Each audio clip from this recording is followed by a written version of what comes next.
Jesus, when you coming back? We need you.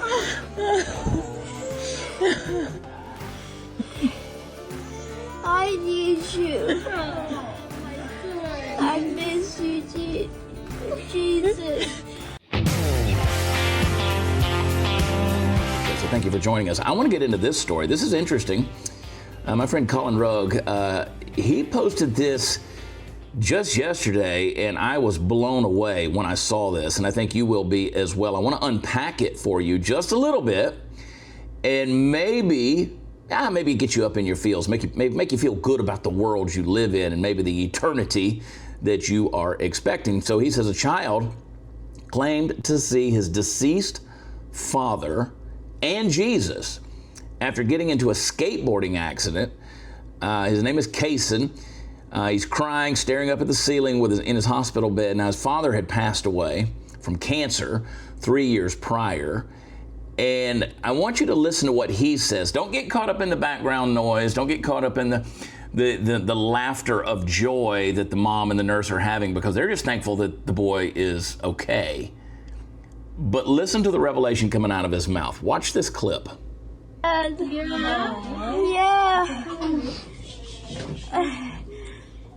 Nice deep breath. Yeah. You're okay. I'm sorry. Why? I'm a bad kid. No, you're not. You're not a bad kid, I Casey. caused trouble. No, you don't. You just skateboard. Deep I breath. love my mom. I miss my mom. Where's my mom? I'm right here. I miss my I'm mom. right here, Kason. Kason. Hi, Jesus. You're so beautiful. He's in a dream. He's dreaming. Puke bag. Don't open that. I want Dave's hot chicken. I think your mama will get you some. Yeah. Jesus, when you coming back? Don't open it. We need you.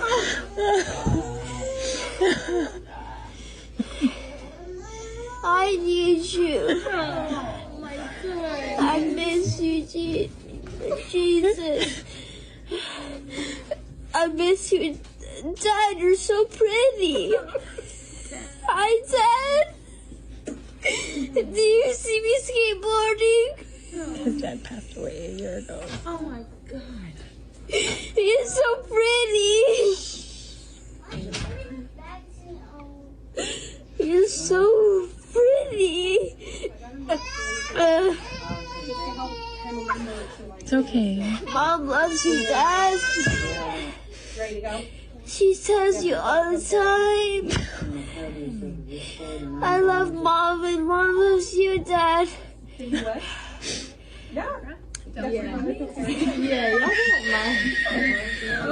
I love Mom.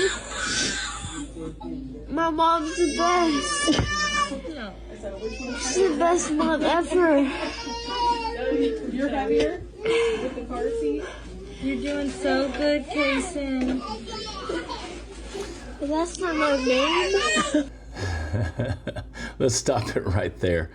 This is precious in a lot of ways, and you can interpret this however you want. I'll tell you how I'm going to interpret it. Jesus said that out of the mouth of babes and nursing infants, you have perfected praise. It's interesting, not only the innocence of a child, but the faith of a child to get a glimpse of this, regardless of what's going on here. There's something powerful in that Jesus said, let the little children come to me, and that if you have faith like a child.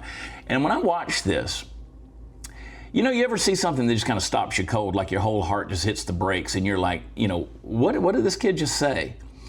And there's something to unpack here, because this wasn't something that was just some big, massive viral clip that was out there. And when I watched it, when I came across this thing on Colin's post, it hit me like a freight train. So he's out there skateboarding, and the first thing that he says when he comes back is he's like, "I've been a bad kid. I caused trouble." And then he begins to talk about this revelation of seeing Jesus. He literally says, "Hi, Jesus." And when he says, "Come back, we need you, I need you." I mean, this is a kid saying these things. And then he says that he sees his dad who had passed away from cancer. And if he has any memory of his father at all, you know what it looks like when a person dies from cancer. Usually there's a wasting away. They don't look like their old selves. They don't look like their healthy selves. There's a lot of weight loss. And what does he say? He says, "Dad, you look so pretty. You look so pretty," standing there next to Jesus. If you're a parent, then you already know that moment when you are so full of fear that your child has been hurt, and then he comes back and all appearances say that he's going to be well, he's going to make it, he's going to be fine. You're in the hospital for hours. Your son wakes up, he's crying, but it's not because of the pain he's been through, although I'm sure there was some of that, not because of fear, but because of what he's seeing. Here's a kid that's lying in a hospital bed, staring at the ceiling, tears rolling down his face. You know, everybody's crying with him. And then there's shock that enters the room because of the words that are coming out of his mouth. He says he sees his dad who died before from cancer, but not just his dad, he says he sees Jesus.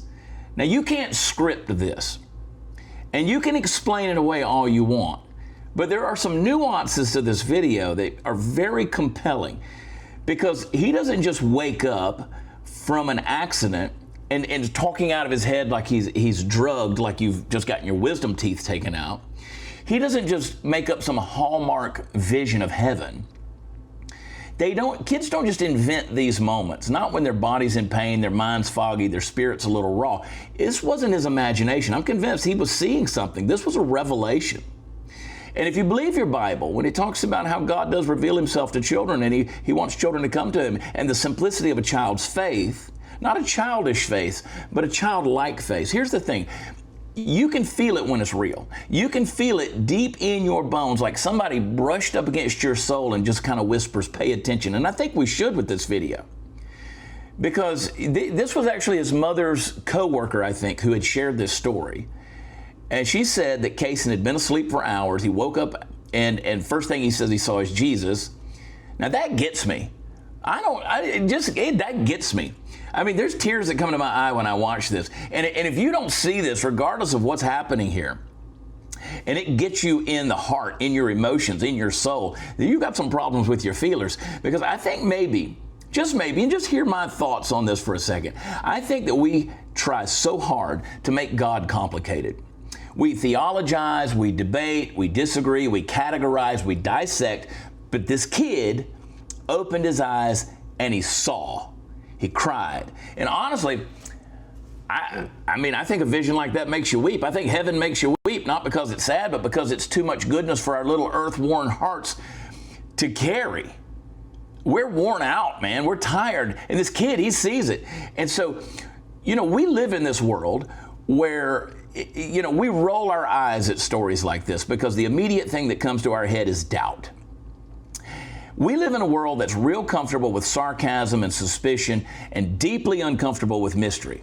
We like the facts, we like the figures, we like the statistics, we like the polls, we like the numbers, right? We like stuff we can measure and file away. We think things we can explain.